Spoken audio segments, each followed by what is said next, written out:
एकदम UPPL सरकारखौथ' बिदाय होनो बिराद राजि मानो होनना बुङोब्ला दिनै बिथांमोना बुङो सान्ति फैबाय दिनै सान्ति फैबाय होनना बुंबाय थादों ओमफ्राय दिनै नुगासिनो दङ सान्तिया बहा नङा होमबा दिनै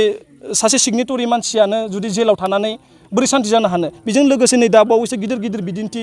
नै आदानिनि हाखौ लानानै आदानिनो हा हगारनायखौ लानानै 3600 बिगाखौ लानानै मा दावराव दावसि दिनै रायजो राजाफोरा गोजोन गैया जानो लोंनो सुख गैया बिथांमोना थाथेरनो हाया आंदुरथिरनो हाया दिनै पुलिस फैगोन गाबोन मिलिटारि फर्स फैनानै बिथांमोनखौ मा उफुद्रुख खालामबाय थादों हा सेख'नायनि मुङाव बेफोर मोनसे मा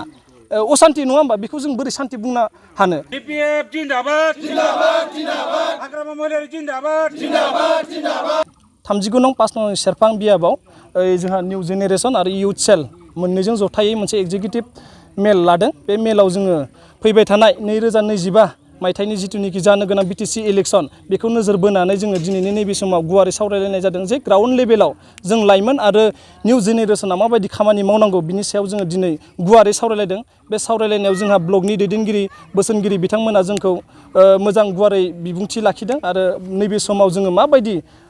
दावहाया जिथुनिखि गैथारला बे दावहायाव माबायदि जानजि खाफ्रांनानै बारसोमनांगौ बिनि सायाव जों गुवारै सावरायदों आरो बिथांमोना जोंखौ बोसोन होदों गाबोन सबनियानिफ्रायनो आरो दिनैनिफ्रायनो ग्राउन्ड लेभेलाव थांनानै खामानि मावनो थाखाय जोंखौ बिथोन होदों आरो बेखौनो दिनैनि समाव जोङो सावरायलायदों आरो माबायदि अबस्थायाव दं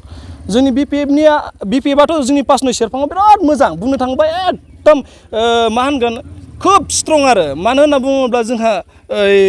BPFआ नैबे जोंनि 5 नं सेरफाङाव जोंहा स'दन बर' सार MLA BPFनिफ्राय बिथांनि माखासे एक्टिभिटियावनो जोंनि गासै जिंगाबिल हालामाव जोंहा बुंनो थाङोब्ला 52टा गामि दङ 52टा गामियाव गैयाब्लाबो 53सो गामियानो गासै जोंनि BPFनि फेभाराव दंखायो आरो मानो होनना बुङोब्ला बिनि रिजाल्टआ जाबाय जोंनि BPF सरकारा जिर'निफ्राय दिनैसिम जेसेबां जोंनि बे हालामाव जौगानाय खामानि लाबोदों बा मावदों बे गासैबो BPFनि थ्रुयै जादों बिनिखायनो बे समाव जोंनि BPFआ खोब गोख्रों आरो BPFनि जानानै जों खामानि मावनायावबो जोंहा बिराद गोजोननाय दं आरो मा एकदम रोखा जोंनि BPFआ जोंनि 39 नं 5 नं सेरफां बियाबाव देरहानाया रोखा बिनि बिदिन्थिफोरखौ जोङो बुंनो हायो जेरै जोंहा BPFनिफ्राय 3 बिजाथि दायो दङ 3 बिजाथिनि गेजेराव गासैबो बिजाथिफोरा आदिबासि कमिउनिटिनिफ्राय आरो आदिबासि कमिउनिटि हिसाबै जोंहा जोंनि 39 नं 5 नं सेरफां बियाबाव मा आदिबासियानो हाइस्ट लार्जेस्ट भटार्स दङ भटार्स हिसाबै जोंहा 35,000 भटार्सआनो आदिबासि कमिउनिटि बिनि गेजेराव जों बर'फोरा सेकेन्ड लार्जेस्ट पपुलेसन भटार्स दङ बे सेकेन्ड लार्जेस्ट पपुलेसन हिसाबै जोंहा 14,000 नङा होमबा दा 14,000 दङ बे 14,000 आरो 35,000खौ दाजाबबानो जोंहा उइनारखा आरो बाखि उइनो बेलाखौ जोङो एसेबां बुंनो थाङा खिन्थु बिथांमोनाबो जोंजोंनो BPFआव दङ आरो मा सोलिबाय थानाय UPPLखौ बुंनो थाङोब्लाथ' जिर' बिथांमोना जोंनि हालामाव जिर' जों बुंगोन मानो होनना बुङोब्ला बिथांमोना दिनैसिम जि खामानि मावदों गासैबो BPFनिफ्रायसो जाना फैनाय दिनै जिर'निफ्राय बुंनो थाङोब्ला फार्स्टआवनो जोंहा दङ बे जिंगाबिल हालामा मोनसे हादान एरियामोन बे हादान एरियाखौ जोंहा लेन्ड पाट्टा होदों BPFआ स'दन सारनि दैदेननायाव आरो दिनैनि समाव बे UPPLआ मा बुङो गावसोरा क्रेडिट लाबाय थायो जोंसो मावदों जोंसो होदों होननानै खिन्थु बियो 2017-18आवनो लेन्ड पाट्टानि बेलायाव जोंहा स'दन बर' सारा जोंनि गासै रायजो राजाफोरनो हादान एलाकायाव बे लेन्ड पाट्टाखौ खामानिखौ मावनो हादों बिनि उनाव सेकेन्ड पजिशनाव फैदों स'दन सारा जोंहा गासै हादान एरियायाव हाजोसिम कारेन्ट इलेक्ट्रिसिटि दिनै मोनफ्रोमबोनि न'खराव सोरां माने कारेन्ट जोङो आरोखि आरो बेनो BPFनि गिदिर खामानि मावनायनि बिदिन्थि आरो बेजों लोगोसे दिनै जोंनि देवसानि टु आस्राबारि थांनाय लामा बियो पाक्का आलि जाबाय बेबो स'दन सार BPFनि थ्रुयैनो जाना फैबाय आरो बेजों लोगोसे दैमा दैसानि प्रटेक्सन फिसा फिनला खामानि जेसेबां दा सरासनस्रायै मावबाय थादों बे गासिबो स'दन सारनि अननायाव आरो BPFनि थ्रुयैनो जादों आरो बैफोरनो गोग्गोम दिन्थिथि BPFनिया जोंनि गेजेराव खामानि मावनानै बिथांमोना मजबुत मोनसे माबाखौ लाखिना दोनदों आरो मा जोंनि गेजेराव बुंबाय थादों बे समाव नोंथाङा बेथ' एकदम मिसा खोथा जोंनि सरासनस्रा बबेनि मानसि फैलाबायदोंथाय राजु दाखाल ना मा होनो UPPLनि बिजाथि बिथाङा टिकेट बिदों आरो मा ओमफ्राय बिथाङा मा बुङो एखे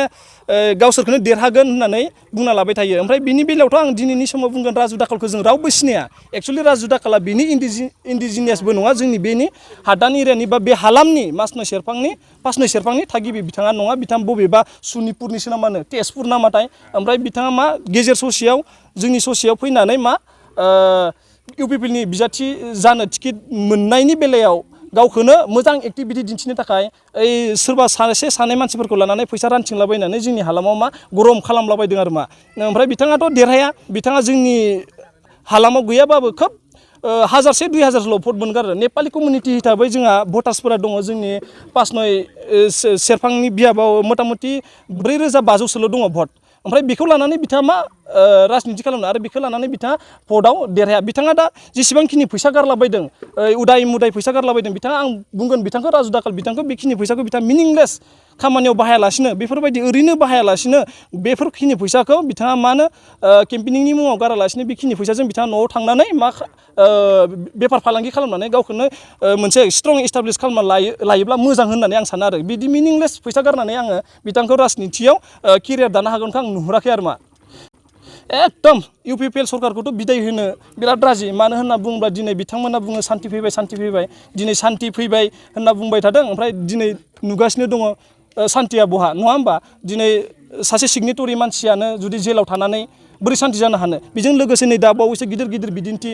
नै आदानिनि हाखौ लानानै आदानिनो हा हगारनायखौ लानानै 3600 बिगाखौ लानानै मा दावराव दावसि दिनै रायजो राजाफोरा गोजोन गैया जानो लोंनो सुख गैया बिथांमोना थाथेरनो हाया उन्दुथेरनो हाया दिनै पुलिस फैगोन गाबोन मिलिटारि फर्स फैनानै बिथांमोनखौ मा उफुद्रुख खालामबाय थादों हा सेख'नायनि मुङाव बेफोर मोनसे मा असान्ति नङा होमबा बेखौ जों बोरै सान्ति बुंनो हानो बेबायदि सिटुवेसनाव आङो दिनै आं खोब बुंगोन आरो बेजों लोगोसे मा चिराङावबो बिथांमोना सरकार दाखांनायनि उनावनो